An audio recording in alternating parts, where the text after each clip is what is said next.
Good afternoon, ladies and gentlemen. It's a beautiful 8th of December, 2024. Come to the Crusty Up podcast, episode 319, Liberals' War on Legal Gun Owners. That's right. Just in recent events, Safety Minister, Veterans Affairs, and of course, the Prime Minister himself discussing how bad guns are, especially on the eve of the Polytechnic massacre that happened in 1989. Political brownie points, ladies and gentlemen, calls of desperation, and other BS coming your way. Listener of your discretion is advised because I will swear, smoke cigarettes, drink coffee, and make funny faces and make fun of the leadership as we see today. All that and more coming up in the show, ladies and gentlemen. Please stick around. Hit it, sweetheart. Because I am hard, you will not like me. Yes, sir. There is no racial bigotry here. Here you are all equally worthless. From Western Canada, this is the Crusty Canuck podcast, a Canadian veteran's point of view on political, social, economic issues and life. Here's Crusty. And that's right, ladies and gentlemen, welcome to the Crusty Up podcast. I'm your host, Crusty Canuck, and this podcast is brought to you in part by Veterans for Freedom Network. That's right, Veterans for Freedom Stand 2, and coming soon, Veterans for Freedom TV. Stay tuned for that, ladies and gentlemen. Hi, everybody. I'm your host, Crusty Canuck. Pardon my the departure the past week. It's been a really busy week. It's a lot of work, some overtime hours, some extra hours, and some extra cash in the pocket. If you'd like to hear to see, please click like, subscribe, share this content over with social media platforms. Do not be shy. Check me out on other podcast ventures there too. So this episode 319, Liberals' War on Legal Gun Owners. Now, we've seen the results. We've seen the news reports. We've seen Dominic LeBlanc and Bill Blair and all, of course, these liberal aficionados banning more guns. That's right. I said guns. I'm not going to say pew-pews in the name of censorship, whatever. I'm going to say whatever the hell I want because I'm a Canuck. I'm a veteran. I fought for freedom, and I'm going to keep fighting for freedom, ladies and gentlemen. So when it comes to firearms in this country, Canada has the strictest firearm regulations, probably next to countries like Australia and Great Britain. When it comes to acquiring a firearm. Now, as far as I know in Britain, you can't just go out into a shop and buy a gun. And as far as I know in Australia, you can't just go to a shop and buy a gun. And in Canada, you cannot too, because you need your RPAL and PAL. You need a license in this country to get a gun. So to my Canadian viewers and listeners out there who think you can walk in any gun store and just buy whatever you want, you're wrong.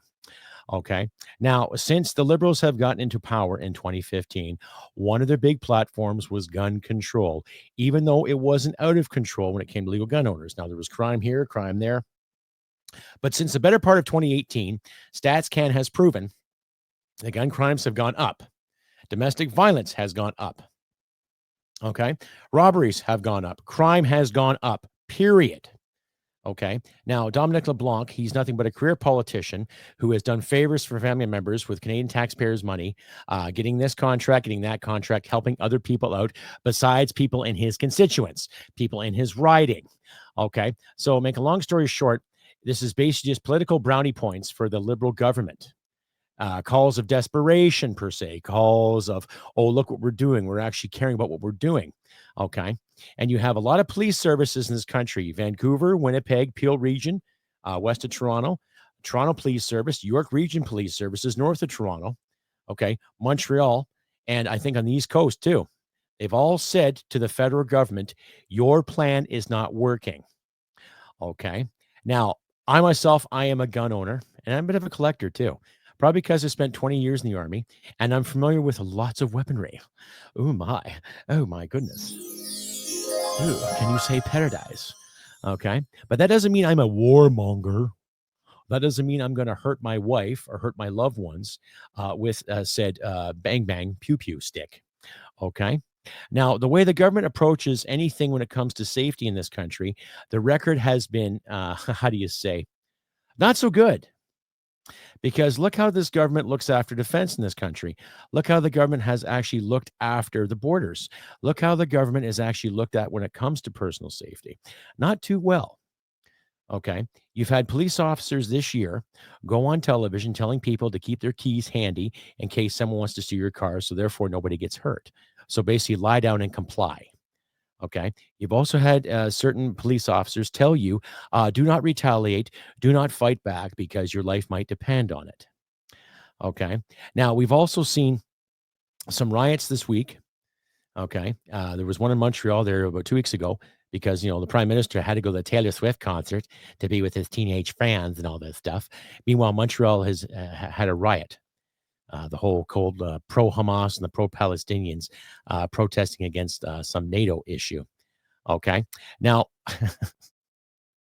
that just gives you an example of the priorities, and it gives you an example of how our government has dealt with unrest. Okay. This week alone, there was a West Side building in Ottawa where pro-Hamas, pro-Palestinian protesters occupied, not too far from where actual parliamentarians are working. Now, do you see the contrast in that, ladies and gentlemen? You see the contrast where people can take over government buildings in a peaceful demonstration. Okay. I'm all for protesting if you have something to say. Nothing wrong with protesting something. But you see the contrast between those 100, 150, maybe about 200 people compared to the thousands upon thousands of truckers that protested in Ottawa 2 years ago. Okay. Now, people have speculated saying, well, the rights of those citizens in Ottawa were being compromised because of the truckers. Well, my counterpoint is that how are the rights of Canadians being compromised? Because of government overreach and government mandates. Okay. How are the rights of good Canadian citizens, taxpayers, people that follow the rules, they got the jibby jabs, wore the masks, stood 6 feet apart and did everything they were told and still being treated by the government? Government officials who still traveled, government officials who got more money, government officials who told you to close a business because of safety, and yet they traveled all around the globe. The contrast. So when it comes to the gun control issue in this country, what does the government really care? Honestly, they just don't want you and I to own firearms. Okay. They keep putting these lists of what's banned and what isn't good. Now, I wonder who they talk to when it comes to banning these firearms. Do you realize, ladies and gentlemen, there are police officers that are walking around? It doesn't matter what city they're in, or whether it's the RCMP or OPP or Sûreté de Québec. It doesn't matter. There are police officers out there who really don't know exactly what's illegal. And yet the information is online.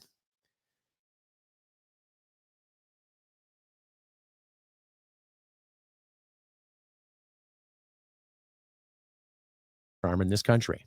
Sorry for the blackout there. Okay. They will tell you what to do when it comes to illegally owning a firearm in this country. Okay. And yet we have government officials like Dominic LeBlanc, Bill Blair, Mr. Defense, Slack and Idle. Okay. Even Melanie Joly would weigh in this. Okay. And the prime minister himself, who grew up with a father that was a gun owner. Okay. So when someone tells me guns are bad, well, anything is bad in the hands of a bad person. That's self-explanatory. See, what gets me, though, is that every time now the government says something in regards to personal safety or protecting citizens and keeping people safe, they really have no effing clue what they're doing. It's nothing but political brownie points and fear-mongering, ladies and gentlemen. Pretty shit simple. Stay updated and follow Crusty Canuck on Facebook, Twitter, Gab, Telegram, YouTube, and Podbean. Subscribe today and donate at crustycanuck.ca. And welcome back to the podcast, ladies and gentlemen. Sorry for the little interruption there. I had a little blurb with the internet connection. However, gun laws are gun laws. I can understand gun laws. I can respect gun laws. And some of my fellow shooters and hunters out there do the exact same thing. We've all done it. Can buy in this country, ask a gun owner. Honestly, okay? When they talk about the whole issue about military-style assault weapons, it's all because it's big, black, and scary. It has nothing to do with it being an actual assault rifle because there's no such term. Assault is an action. A rifle is an object. Okay? Self-explanatory. Now, you can buy rifles at one time in this country that looked big and scary, that have capacities of 5 rounds. That's it. Okay? Because every time you buy a semi-auto rifle, you're only allowed a maximum of 5 rounds. That's it. So you go buy a magazine for your rifle, it's either pinned or capped. That's the terminology. Okay? Where you're allowed to hold a capacity of 5 rounds. That's 1, 2, 3, 4, 5. 1, 2, 3, 4, 5. rounds. That's it. You can't buy any more. Now, if you are caught altering said magazine, right, you can get in a world of crap. Go to jail, pay a fine, and never own a gun in this country again. That's been law, I think, since 1995. So that's nothing new. And when the liberals throw that at you with the scare tactics, oh my God, look at the capacity of this rifle. Yeah, okay. It has potential to have more. But if you're caught with 30 round magazine with 30 rounds, you're in trouble, right? But of course, the liberals would have you think that we're all criminals, even though Stats Can, and I highly suggest, ladies and gentlemen, you look it up on your own. Stats Canada has proven that gun crime has gone up since and after the OIC of 2020. Okay. Look at all the shootings that are going in Brampton right now, in Toronto, in Montreal, in Edmonton, in Vancouver, right? Illegal firearms coming across the border, being obtained by criminals who pay maybe 3 times the amount for the black market value compared to what you can pay in a regular gun store under proper safe regulations. But hey, the government doesn't see it that way. They just don't want you and I having guns. Okay. In 2010, Justin Trudeau, when he was up and coming to be this big Liberal Party protege, he acknowledged the fact that gun culture is part of Canadian culture. He did, right? Because his old man had guns. His old man had a lot of guns. Apparently, his old man had an arsenal. A lot of people that hung around the Trudeau family had their own little arsenals because a lot of them were just sportsmen in their own way. Yes, with the taxpayers' dime, of course. But you see my point, okay? This was a present for my wife. It's basically a wall ornament. If I wanted to be an pirate, I could. It's a glorified cap gun, if anything. Look at that. There's no real barrel there. It's just a piece of metal, right? That's all it is. It's a decoration. What's this? This is a pellet gun. Okay. The powers at YouTube that might be watching this is a toy. Last I checked, it's not working properly. So it's basically just a dead paperweight around here. But you can see it's plastic. It's an air gun, right? Is that lethal? Is that going to be lethal too? Are water pistols going to be lethal? Now, the real stupid thing about this whole thing, about the Canazon gun store, thank you, Paul, for making this for me. Cheers, buddy. Radio Reaction, check out his show, right? Is that the plan is they are going to have amnesty until the next election. So they're going to start cracking down. Now, no worries, folks. No worries when it comes to this. No one's going to break down your door and say, give us your property, give us your firearms, because there's no real plan for compensation just yet. They said there's going to be compensation, but where, when, and how? Okay, where? And how are they going to do it? Okay, the country's practically broke right now. Okay, and Canada Post and other mailing facilities, if you have to mail in your firearms for the sake of public safety, you have to have some kind of guard or some kind of security mechanism in place to protect said firearms in case someone wants to steal them.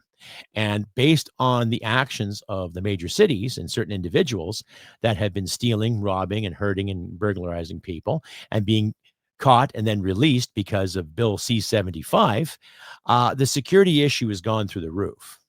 So I ask you, my good people, my good listeners, my good fans out there too, what do you suggest we do in this gun debacle? Right?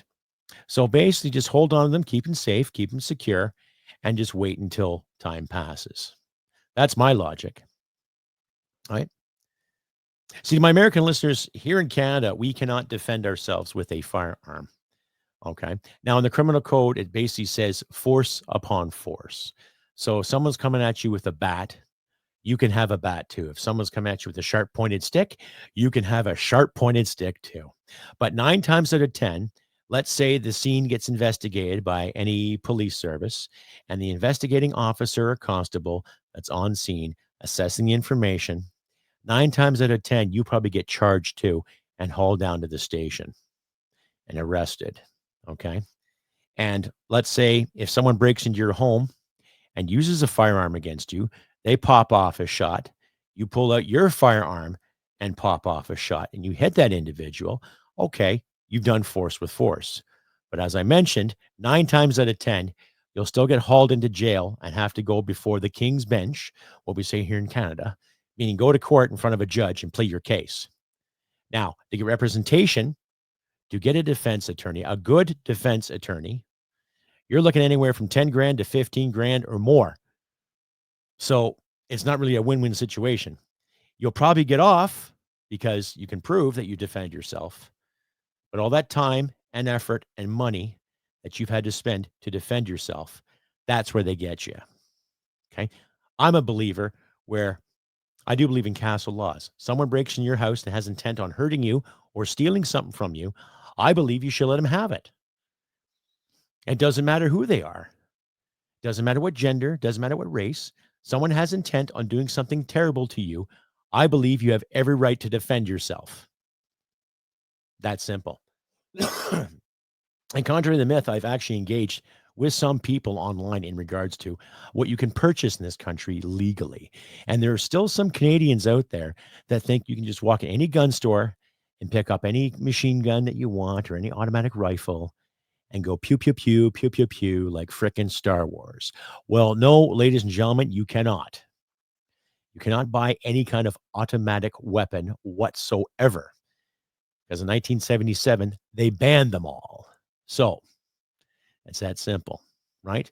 And as I mentioned, if you buy a semi-automatic rifle or you have a semi-automatic rifle, you're allowed a capacity of 5 rounds. That's it. If you have a pistol, i.e. a semi-automatic pistol, you're allowed a capacity of 10 rounds. If you have a revolver, depending on the make and model, you can have 5 or 6. That's it, right? So to people who haven't inquired, I highly suggest you check out the CCFR page when it comes to your gun rights and what you should know about owning a firearm, or the NFA page, ladies and gentlemen. The more we educate ourselves on these issues, the more we stand up to these government cry bullies and these fearmongers, I think the easier it will get. Let me know what you think after this. Stay updated and follow Crusty Canuck on Facebook, Twitter, Gab, Telegram, YouTube, and Podbean. Subscribe today and donate at crustycanuck.ca. And welcome back to the podcast, ladies and gentlemen, episode 319, Liberals' War on Legal Gun Owners. That's right. I'm your host, Crusty Canuck. If you like to hear what you see, ladies and gentlemen, please click like and subscribe. Share this all over your social media platforms, too. Special thank you to out there, my buddy, Radio Reaction Paul, back in Ontario. You're awesome, buddy. Thank you for making the beautiful meme cards for me. You're awesome. A special mention to Northern Perspective out there. Tanya, I hope you get better. Great job, Ryan. Nonetheless, keep the dream alive. Keep the information out there. I'll leave links to their work in my description, ladies and gentlemen. If you feel like donating, please donate too. There's going to be some changes coming to the Crusty Up podcast the next little while, next month or so too. I do have some opportunity to make some money on the side, but I'll keep that kind of quiet. Let's just say it seems to be a little more lucrative and it's legal. No, I'm not breaking any laws here, but it's legal. And I just hope you guys can find it in your hearts to donate too. The more I would get, let's say financially, the better the podcast will be able to help me a long way though too. Right? You don't have to, I want to keep this podcast open for everyone to listen and to enjoy at their own leisure.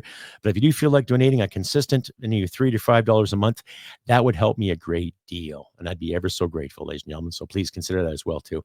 But carrying on with this episode, it seems like there's always a liberal war on something.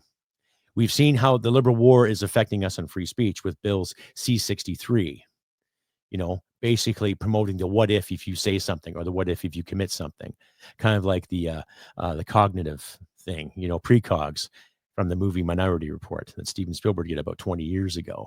But people had premonitions about certain individuals committing crimes and the police stopping those individuals prior to any kind of crime ever being committed. It makes for great science fiction, but it shouldn't be factual in our daily lives. Okay. And Mr. Defense Attorney, Mr. Justice of Canada, Arif Rani, up yours, pal. I got no time for you. And that's not racist to say, ladies and gentlemen, not because his name's Arif. It's because he's promoting tyranny and he's promoting communism. That's just me, though, ladies and gentlemen. Let me know what you think in the comments, too. And to all these individuals that are clenching their pearls, all in the name of the Liberal Party, ask yourselves this. Are they really liberal? Are they being very liberal? really. Like I remember the headlines back in December of 89 when they had the Polytechnic massacre, and it was devastating. It scared a lot of people. But then again, the gun laws back in 1989 were a hell of a lot different than they are now. It took them until about 1995 to put some kind of proper regulation in place, if you want to call it proper regulation. But then again, gun violence was far few in between that. Okay. And what gets me too is how the liberals are still using that situation. Okay. That situation, that devastating situation, as a political stepping stone to justify their bad behavior. Nobody I know is making light of what happened in December of 1989, and nobody I know is making light of what happened back in April of 2020, where 21 people were killed by a madman who acquired illegal firearms from the state of Maine. Okay? Gun owners in this country are not the problem. I know that. My gun buddies know that. Fellow soldiers know that. And you know that too. Okay? A lot of conservative MPs know that. And believe it or not, there's lots of liberal MPs that know that too. But they just want to go along to get along. Oh, yes, of course. Full steam ahead. Yeah, right? Cocaine Randy, remember him? The two Randys. Hello, Randy. Who wants to blow some lines? Ha, ha, ha. He's all for it too. Sure he is, because he's going to do whatever to save his ass, because he's got his pee-pee slapped the past few times, right? Double dipping into government funds. Oh. But it just shows the state of affairs we are with Canadian politics right now, ladies and gentlemen. 'Tis the season, right? So let's get this legislation through. Let's make the rules. Let's screw everyone a little bit tighter. Let's, reach into the purses and wallets some more just before the festive season. So these assholes can have another 6 weeks off to sit and count the money they never earned.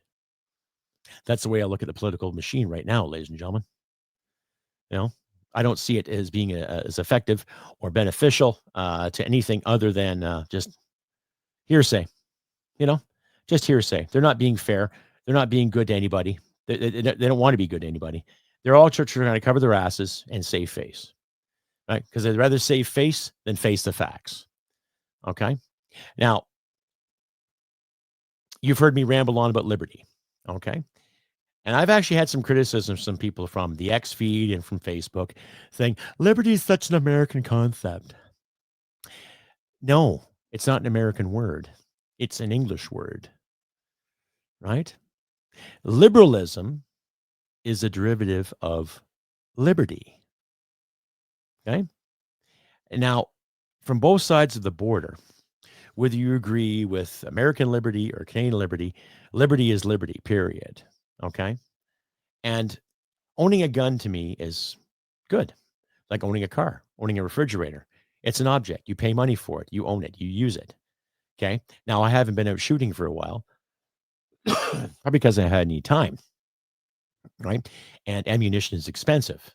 So it's not on my to-do list at the moment, but I'm still aware of my skills. I understand the safety and I keep everything locked up nice and tight.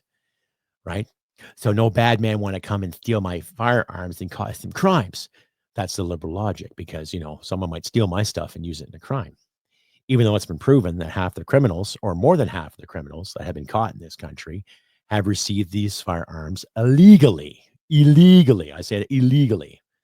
Black market, or they've stolen them from somewhere else. Okay. So when it comes to fear in this country, analyze it with a fine-tooth comb. Ask the tough questions, ladies and gentlemen. There's people in my life who cannot stand the idea of owning a firearm. They just don't want it. It's like, get it away from me. But they don't care if I have one. They don't care if their neighbors have one. Why? Because they're functioning adults and they can handle a boomstick. They can handle hearing a chainsaw being revved up in the morning when you're chopping a cord of wood.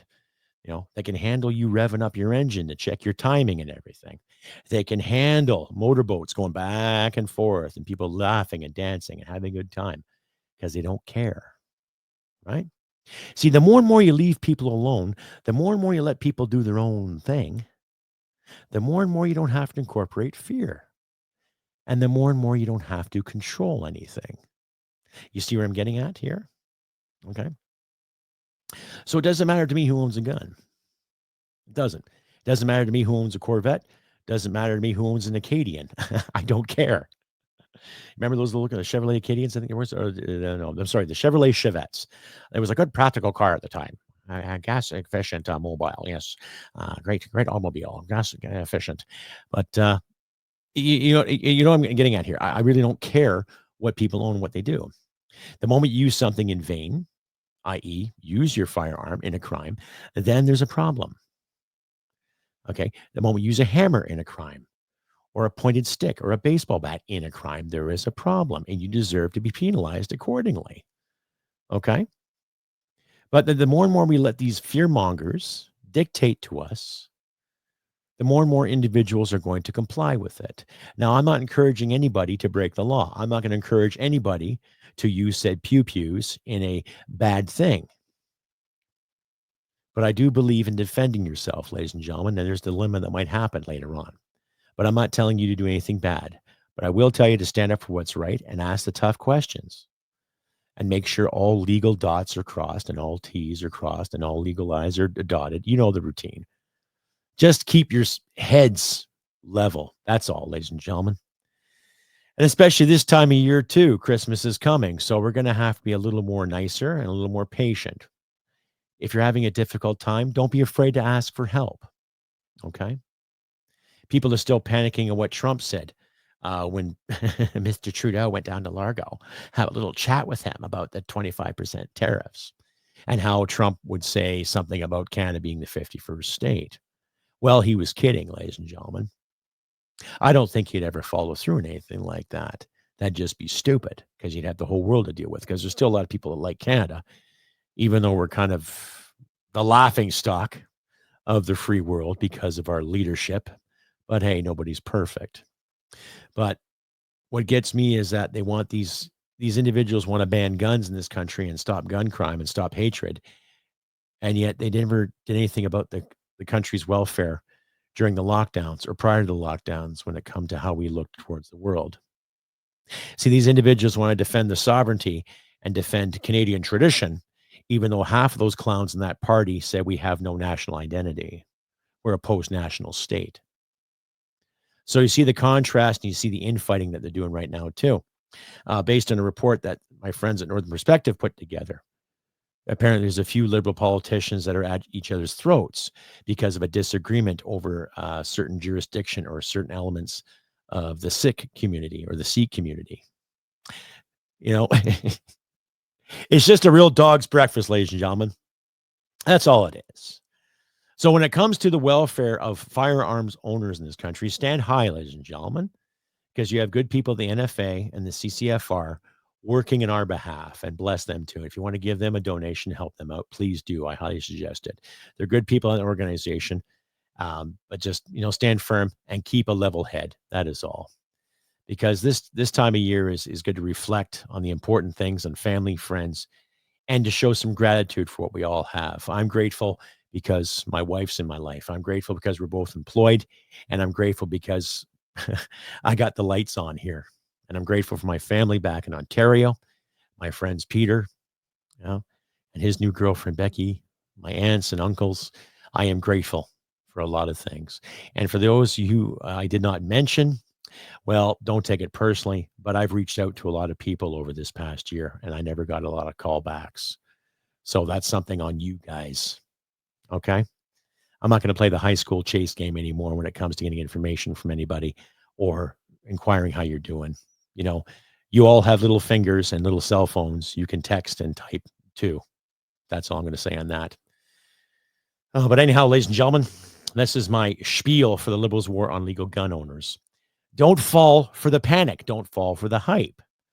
Okay? You may disagree with someone owning a firearm, but how is it really going to impact your lifestyle or your livelihood because you have a neighbor who owns this? Think about that. And then again, too, is it really any of your fucking business who owns what? It's that simple. Anyhow, ladies and gentlemen, I have been Crusty Canuck on this beautiful 8th of December, 2024. I wish good things for you out there. I will try to get another episode up probably tomorrow or on Tuesday, sometime in a timely manner. Try to keep this consistent, keep the podcast consistent and alive for all you wonderful people out there. Give yourselves a round of applause.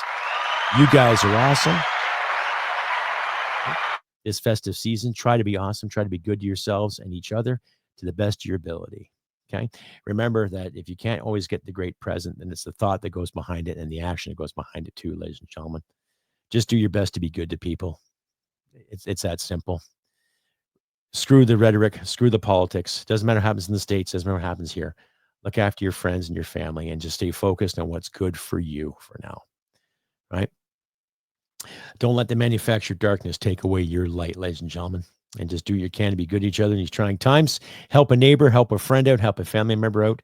And based on my last video, if anyone wants to talk to me about something, don't hesitate to reach out. If you don't want to talk to me, there's other people you can talk to too. Right? I'll leave that door open for you, my wonderful people. So, like I say, I've been Crusty Canuck on this beautiful 8th of December, 2024. Good tidings to all of you, my fan base, my fans and viewers alike. Hope for the best, prepare for the worst, but needless to say, stand high, stand firm, and stand proud. And like I always say, ladies and gentlemen, humanity and merit wins the day. And I'll see you next time, ladies and gentlemen. Bye for now. Hit it, sweetheart. Because I am hard, you will not like me. Yes, sir. There is no racial bigotry here. Here you are all equally worth. This has been another episode of the Crusty Canuck podcast. Stay sane and thank you for listening. From Western Canada, this is the Crusty Canuck podcast. Well, smack my ass and call me Judy.